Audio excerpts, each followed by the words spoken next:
Hello students and welcome to my channel Anita Shiksha. और आज हम पढ़ेंगे सप्लीमेंट्री बुक 10th क्लास की, उसका चैप्टर नंबर 8 जिसका नाम है old man at the bridge, यानी ब्रिज के पास, ब्रिज पे एक बूढ़ा आदमी। ये चैप्टर पहले मैंने इसकी समरी और लाइन टू लाइन एक्सप्लेनेशन आप लोगों को पहले अपलोड किया था। आप उस पर जाके इसकी पूरी स्टोरी पढ़ सकते हैं। और अब हम इसके क्वेश्चन आंसर स्टार्ट करते हैं। फर्स्ट क्वेश्चन है इसका, tick the correct alternative. Question number 1, इसमें से आपको सही पे टिक करना है। The old man with dash spectacles, जो बूढ़ा व्यक्ति था उसके चश्मे कैसे थे? उसके स्टील रिम्ड स्पेक्टिकल्स थे। चश्मा जो था वो स्टील का उसका फ्रेम बना हुआ था, तो सी होगा इसका आंसर। सेकंड क्वेश्चन देखिए, the old man had to leave his animals because of artillery, यानी बूढ़े आदमी को अपने जानवरों को सेना की वजह से छोड़ना पड़ा जो आक्रमण करने के लिए वहां आ रही थी। Question number 3, the old man left the dash unlocked, जो बूढ़ा आदमी था उसने क्या खुला छोड़ा? उसने डव का जो केज था, पक्षियों का जो केज था, उसको खुला छोड़ दिया था पिंजरे को, ताकि वो उड़ सकें। Which animals did old man suppose to be all right, किन जानवरों के बारे में बूढ़े आदमी को ऐसे वो निश्चिंत था कि वो ठीक रहेंगे? तो इसका आंसर होगा कैट। उसको पता था कि बिल्लियां अपना ध्यान स्वयं रख लेंगी। State whether the statements given below are true और फॉल्स, नीचे दिए हुए जो वाक्य हैं उनमें आपको बताना है। ट्रू मतलब होता है सही और फॉल्स का मतलब होता है गलत। इन वाक्यों में कौन सा वाक्य सही है और कौन सा गलत? तो पहला देखिए, the old man's native town was Tortosa, ये गलत है। The old man wore untidy clothes black and with dust, बूढ़े आदमी ने कपड़े जो हैं उसके वो गंदे हो रखे थे और डस्ट से भरे हुए थे, ये बात सही है। और पहला जो क्वेश्चन था उसका मतलब ये था कि जो बूढ़ा आदमी था वो टोटोसा में रहता था, तो ये फॉल्स था। अब नेक्स्ट क्वेश्चन देखिए, the trucks were advancing towards Barcelona, जो ट्रक्स थे वो बार्सिलोना की तरफ बढ़ रहे थे, बिल्कुल सही है, ये ट्रू है।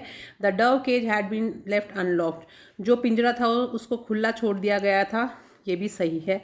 The narrator felt sad about the old man's fate, जो लेखक हैं वो बूढ़े आदमी के जो उसका भाग्य था उसके बारे में उदास थे, तो ये भी बिल्कुल सही है, क्योंकि वो वहाँ से जाना ही नहीं चाह रहे थे, वो चाहते नहीं थे कि वो अपनी जगह को छोड़ के जाएं।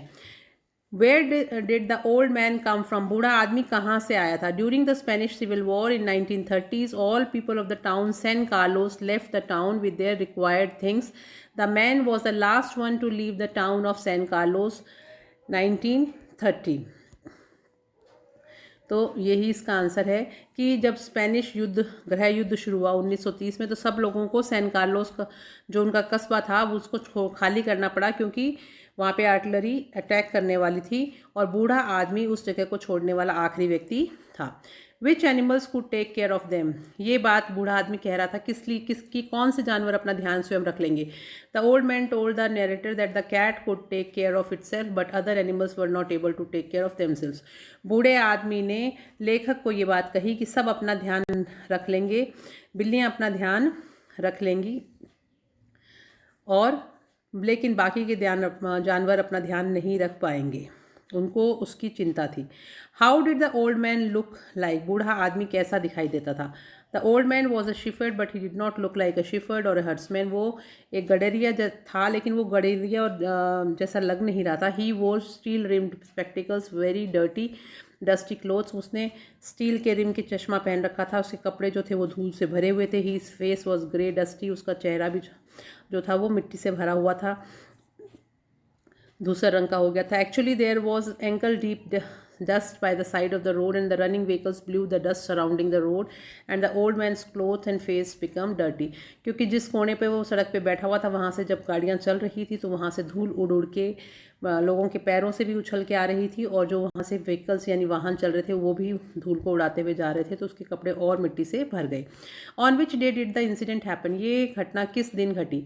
इट वॉज ईस्टर संडे, वो ईस्टर का संडे था। So the fascist were advancing towards the Ebro, और फासिस्ट जो हैं वो एब्रो की तरफ बढ़ रहे थे। It was a great overcast day with a low ceiling so their planes were not up. और उस दिन थोड़ा अंधेरा था, बादल नीचे थे, काले बादल, जिसकी वजह से उनके हवाई जहाज़ नहीं उड़ रहे थे। How can you say that the old man was the last person to leave the town.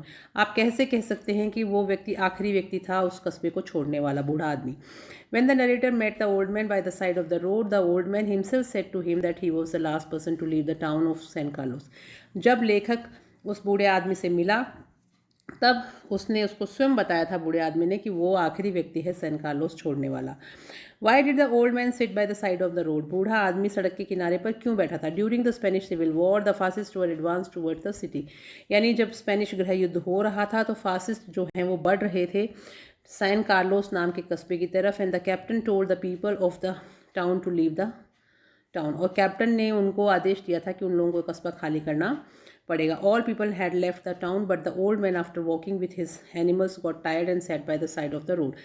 सब लोग उस कस्बे को छोड़ के चले गए, लेकिन बूढ़ा आदमी थोड़ी दूर तो अपने जानवरों के साथ चलता रहा और फिर वो थक के एक सड़क के साइड में बैठ गया। Y could he not go any further. वो आगे क्यों नहीं जा पा रहा था। The old man was 76 years old.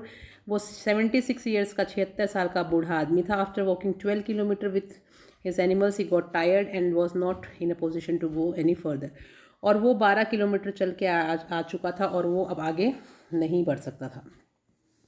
Y did the old man have to leave the town. बूढ़े आदमी को कस्बा क्यों छोड़ना पड़ा। During the Spanish Civil War in 1930s, the fascists were about to attack the town of the San Carlos, in which the old man lived, and the army captain told all the people of the town to leave the town. That is why the old man had to leave his town. कि जब Spanish गृह युद्ध 1930 में शुरू हुआ तो fascist जो हैं वो कस्बे पे अटैक कर रहे थे, और सैन कार्लोस कस्बे पे जब अटैक होने वाला था उससे पहले जो आर्मी का कैप्टन था उसने सब लोगों को कहा कि आप सब लोगों को कस्बा खाली करना पड़ेगा, क्योंकि वो उनको बचाना चाहता था। What did the old man say at the end? बूढ़े आदमी ने आखिर में क्या कहा। At the end of the when the narrator told the old man to get up and try to walk, the old man got up, swayed from side to side, and sat down in the dust. And then he said to the narrator that he had not been taking care of himself, instead of he had been taking care of animals. He further said that he would not leave the place, leaving his animals in the lurch. और कहानी के आखिर में narrator ने उस आदमी को जब कहा कि अब आप उठ के चलो, थोड़ी कोशिश करो, तो उसने थोड़ी धूल झड़काई अपने बूढ़े आदमी ने अपने कपड़ों पर से, और वो उठ के जब चलने लगा तो थोड़े उसके पाँव लड़खड़ाए और वो वापस बैठ गया। और उसने कहा कि मैं तो खाली अपने जानवरों का ध्यान रख रहा था, और उसने कहा मैं अब आगे नहीं चल पाऊँगा क्योंकि मैं बहुत बुरी तरह से थक गया हूँ और मैं अपने जानवरों को पीछे छोड़ के नहीं जा सकता।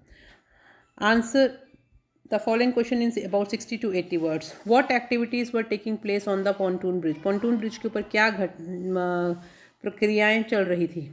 During the Spanish Civil War, the army captain told the people of San Carlos to leave the town because the fascists were to attack the town. यानी जब स्पेनिश सिविल युद्ध चल रहा था तो आर्मी के कैप्टन ने सैन कार्लोस के जो गांव के जो लोग थे, कस्बे के लोग थे, उनको ये कहा था कि फासिस्ट अटैक करने वाले हैं तो आपको कस्बा खाली करना पड़ेगा। So to flee advancing fascist cars, trucks, man, women, children were crossing the pontoon bridge. और इसीलिए जब वो अपने कस्बे को खाली कर रहे थे तो वो पॉन्टून ब्रिज के ऊपर से औरतें, बच्चे, जानवर, आदमी सब ट्रक उसके ऊपर से जा रहे थे। The mule drones cart were staggering up the steep bank from the bridge and the soldiers were pushing the carts. और गधा गाड़ी के अंदर भी सामान को ले के लोगों को बिठा के लेके जाया जा रहा था, और सोल्जर्स यानी सैनिक जो हैं वो उन गाड़ियों को धक्का दे रहे थे आगे धकेलने में, क्योंकि वो बहुत ऊंचाई थी वहाँ पर। What was the narrator's business at the bridge? Narrator का क्या काम था, लेखक का क्या काम था ब्रिज के ऊपर। As a newspaper correspondent the narrator's business was to cross the bridge and explore the bridge head beyond to find out what points the animal has advice. कि जो कहानी का जो लेखक है वो एक अखबार का संवाददाता था, और उसको ये काम था कि दिया गया था कि उसको ब्रिज के ऊपर जाके ये देखना है कि दूसरी तरफ, ब्रिज के दूसरी तरफ दुश्मन जो है वो कहाँ तक पहुँचा है, वहाँ पे पहुँचा है, पहुँचते ही उसको सूचना देनी थी। After doing his work the narrator returned over the bridge. There he noticed that there were not so many carts at that time. Only a few people were walking on foot and the old man was sitting by the side of the road. और बारी बारी narrator जो है वो bridge के ऊपर जाके दूसरी तरफ देख के और वापस आ रहा था। और अब की बार जब वो उस तरफ ब्रिज को क्रॉस करके देख के आया तो उसने देखा कि वो बूढ़ा आदमी अभी भी वहाँ सड़क के साइड में बैठा हुआ था, लेकिन बाकी की चीज़ें जो थी, गाड़ियाँ वाड़ियाँ वहाँ से जा चुकी थी, थोड़ी भीड़ उधर कम हुई थी। How did the old man look like? बूढ़ा आदमी कैसा दिखाई देता था? The old man was a shepherd but he did not look like a shepherd or a herdsman. He wore steel rimmed spectacles but very dirty clothes. His face was also grey dusty. Actually there was ankle deep dust by the side of the road and running vehicles blew the dust surrounding the road, and the old man's clothes and face become dusty. यानी बूढ़ा आदमी कैसा दिखता था, इसका उत्तर ये है कि बूढ़ा आदमी जो था वो दिखने में तो एक गडेरिया जैसा था, शिफर जैसा था, लेकिन वो लग नहीं रहा था शिफर जैसा, और उसने एक चश्मा पहन रखा था जिसकी रिम स्टील की थी, और उसके कपड़े जो थे वो धूल के और मिट्टी के भरे हुए थे। चेहरा भी जो था वो गंदा हो रखा था डस्ट से, और एक्चुअली ऐसा इसलिए हुआ क्योंकि उसके जो पाँव हैं वो एंकल तक यानी घुटनों तक मिट्टी के सने हुए थे। वो बहुत दूर से सड़क पे चल के आया था, रोड के साइड में चल रहा था, जहाँ पे और भी वाहन जो थे वो वहाँ से उड़ जा रहे थे और उस मिट्टी को उड़ाते हुए जा रहे थे जो उसके ऊपर और चढ़ती जा रही थी, इसलिए उसके कपड़े और वो स्वयं मिट्टी और धूल का भरा हुआ था। तो आई होप आपको ये क्वेश्चन आंसर समझ में आ गए होंगे, और नेक्स्ट वीडियो में हम नेक्स्ट चैप्टर के क्वेश्चन आंसर्स करेंगे। और आप सबसे मेरी रिक्वेस्ट है कि गोल्डन रेस बुक के सभी चैप्टर्स और रेजोल्यूशन बुक के वो सभी चैप्टर्स जो एग्ज़ाम में आने वाले हैं उन सब के आप तीनों वीडियोज़ ज़रूर देखें। पहला समरी का वीडियो देखें, दूसरा एक्सप्लेनेशन का देखें, और तीसरा क्वेश्चन आंसर्स का देखें, तो आपकी बहुत अच्छे से प्रिपरेशन बोर्ड के एग्ज़ाम के लिए हो जाएगी। और जब आपकी दोनों बुक्स कंप्लीट हो जाएंगी तो उसके बाद हम करेंगे ग्रामर। तो चलिए, जब तक मैं आपका नेक्स्ट वीडियो लेके आती हूँ तब तक हैव ए नाइस डे, और बहुत अच्छे से अपने बोर्ड के एग्ज़ाम की तैयारी करें। और जाने से पहले मेरे चैनल को लाइक, सब्सक्राइब और शेयर करना मत भूलिए। ज़्यादा से ज़्यादा बच्चों को आप इसके बारे में बताइए ताकि उनके भी बोर्ड एग्ज़ाम में इंग्लिश में अच्छे नंबर आ सके। And make English easy for everybody, सबको अंग्रेज़ी आनी चाहिए, और आप इसमें मेरा साथ दीजिए। So have a nice day, thank you and bye bye.